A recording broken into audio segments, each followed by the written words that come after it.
Alô, gente querida, prazer, eu sou o professor Marcelo Rocha e essa é mais uma aula de geografia daqui, da melhor, da TV Escola Jaboatão.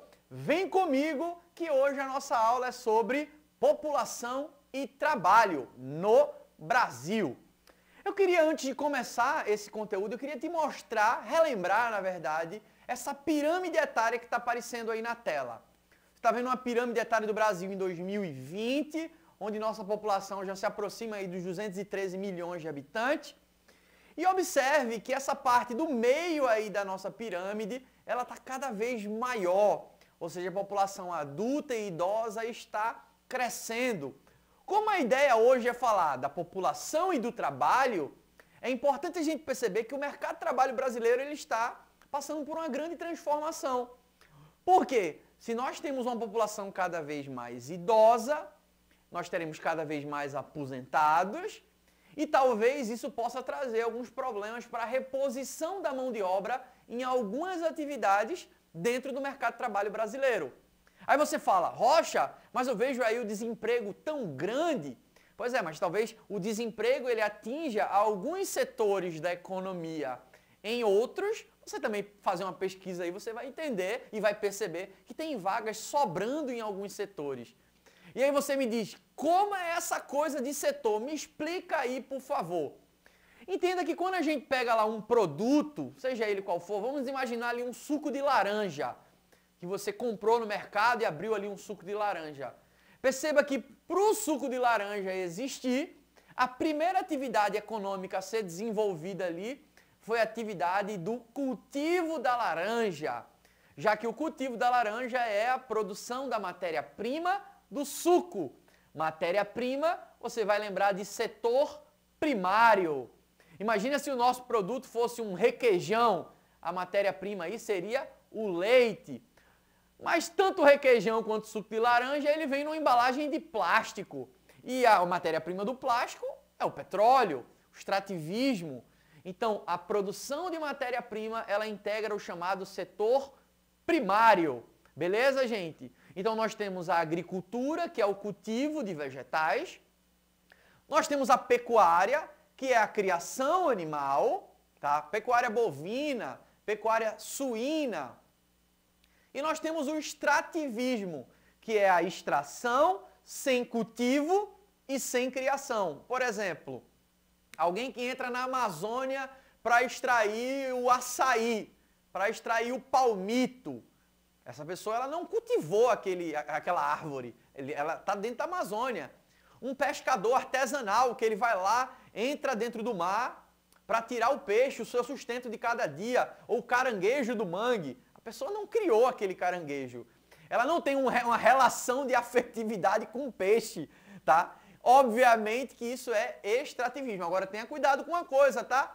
Você vai ali naquele restaurante, tem restaurante que tem ali no fundo do quintal, tem uma criação de caranguejos. Isso aí já não é mais extrativismo, já que aquele animal está sendo criado.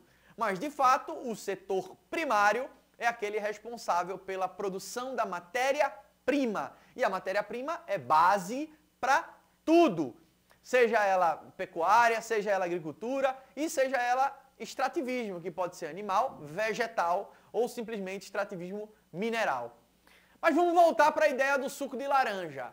Depois da laranja produzida, claro que não é o agricultor o cara que vai fazer o suco para vender, né? Ele vai vender essa laranja para quem? Para uma indústria. E aí a indústria vai pegar a laranja e vai transformar a matéria-prima. A transformação da matéria-prima é a segunda etapa, secundário, o setor de transformação. Indústria, para o artesanato também você pega a matéria-prima e transforma. A construção civil está dentro ali do setor secundário. Portanto, é a segunda etapa dentro do processo de produção. Voltamos ao suco de laranja. A fábrica vai fazer o suco de laranja. Claro que vão ter vários tipos de indústria ali, né? A indústria que fez a máquina, a indústria que fez a embalagem, a indústria que fez o rótulo, a indústria que fez o suco de laranja. Portanto, nós temos vários tipos de indústria, mas isso é um assunto para uma outra aula. Mas aí pense comigo, qual é a etapa final? a indústria vai entrar em contato com você. Alô, você está querendo um suco de laranja aí? Não, né? Ela vai vender para grandes redes de comércio. E aí nós temos o setor terciário, a terceira etapa, o comércio. E aí eu já falei aí do comércio atacadista, né? Aquele que vende em grande quantidade. E aquele que vende em grande quantidade vai vender para aquele comércio menor, que é o varejo, que vai vender individualmente. Mas perceba que além do setor de comércio, né, que integra o setor terciário, nós temos o setor de prestação de serviços. O que seria aí prestação de serviço? É aquele trabalho que a venda ocorre a partir da sua mão de obra. Por exemplo, um médico, ele vende a sua mão de obra. Um policial, ele vende a sua mão de obra. Um bombeiro, ele vende a sua mão de obra. Setor terciário. Coloque aquela observação ali embaixo da página, com aquela caneta colorida. Coloque ali aquela observação. O setor terciário é o setor que mais emprega no Brasil. O setor terciário é o setor que mais emprega no Brasil. Fechou? Agora eu quero te falar de um outro setor. Esse é mais recente, a gente está vivendo aí a chamada indústria 4.0, né? Essa grande transformação que a tecnologia está trazendo para a nossa vida. E hoje alguns autores já apontam aí o chamado setor quaternário. Eu já li também alguns chamando de terciário superior. Mas o que seria aí o setor quaternário?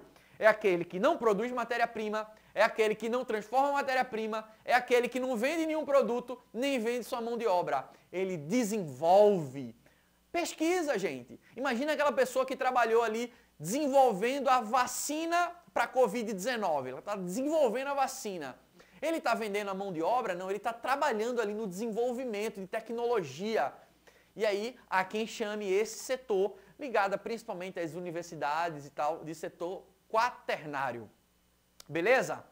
Agora, o mercado de trabalho, ele, teoricamente, ele deveria ser acessível para toda a população. Assim, no sonho da gente, assim, todo mundo tem acesso ao mercado de trabalho, enfim, a população economicamente ativa seria distribuída por toda a população brasileira, mas nós sabemos que na prática não é assim. E aí eu queria te mostrar essa imagem que vai aparecer aí na tela de vocês. Reflita muito sobre ela. Você está vendo de um lado um homem branco se preparando ali para correr. Do outro lado, uma mulher negra também na mesma linha ali se preparando para correr. No final das contas, nós sabemos que o homem branco, na maioria das vezes, ele acaba ocupando espaços no mercado de trabalho, enquanto que a mulher ela vai ter uma série de obstáculos. E aí eu queria trazer essa reflexão para vocês. Por mais que o mercado de trabalho e a própria Constituição garanta que todos são iguais perante a lei, nós sabemos que dentro da sociedade nós temos grandes problemas em relação a isso. São diversos tipos de diferenças e de discriminações. Diferença salarial, por exemplo. Pessoas que trabalham na mesma empresa, mas recebem salários diferentes por conta de gênero, né? Porque uma pessoa é um homem e outra é uma mulher. As mulheres acabam tendo menos oportunidades, porque algumas atividades elas são muito masculinizadas, né? Que a mulher não consegue fazer isso não. Já vi gente dizendo, a mulher está dirigindo ônibus. Não, será mesmo que ela consegue? Então, acaba tendo menos oportunidade.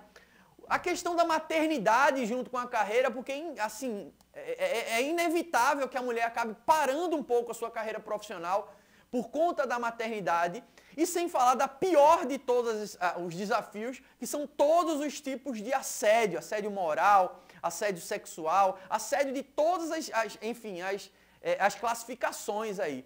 E é óbvio que isso acaba impactando dentro do mercado de trabalho, trazendo esse grande desafio para as mulheres do nosso país. Desde já, eu me solidarizo com todas as mulheres do nosso país. Eu sou pai de duas menininhas, duas futuras mulheres.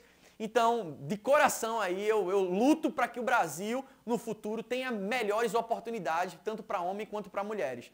Um outro desafio no nosso mercado de trabalho, você vai ver agora, refletindo sobre essa imagem, é o trabalho infantil. Gente, lá no Estatuto da Criança e do Adolescente, é claro que criança não pode exercer trabalho formal, criança tem que estar na escola, tá? Menores de 16 anos de idade, salvo na condição de aprendiz, está lá no ECA. não podem trabalhar, também não podem exercer aí trabalhos insalubres, perigosos, mas essa não é a realidade de um país como o nosso, porque nós sabemos que nessa luta diária pela sobrevivência, muitas crianças acabam tendo que ir para a rua, tendo que buscar alguma fonte de renda para ajudar a família. Eu sei de toda essa dificuldade, nós sabemos aí que isso é fruto de uma falta de política que permita com que essas crianças estejam apenas dentro da escola, gente. Criança, o seu lugar é na escola. Então esse é um outro problema dentro do mercado de trabalho. Segundo as estimativas aí de pesquisas, existem quase 2 milhões de crianças e adolescentes em situação de trabalho infantil.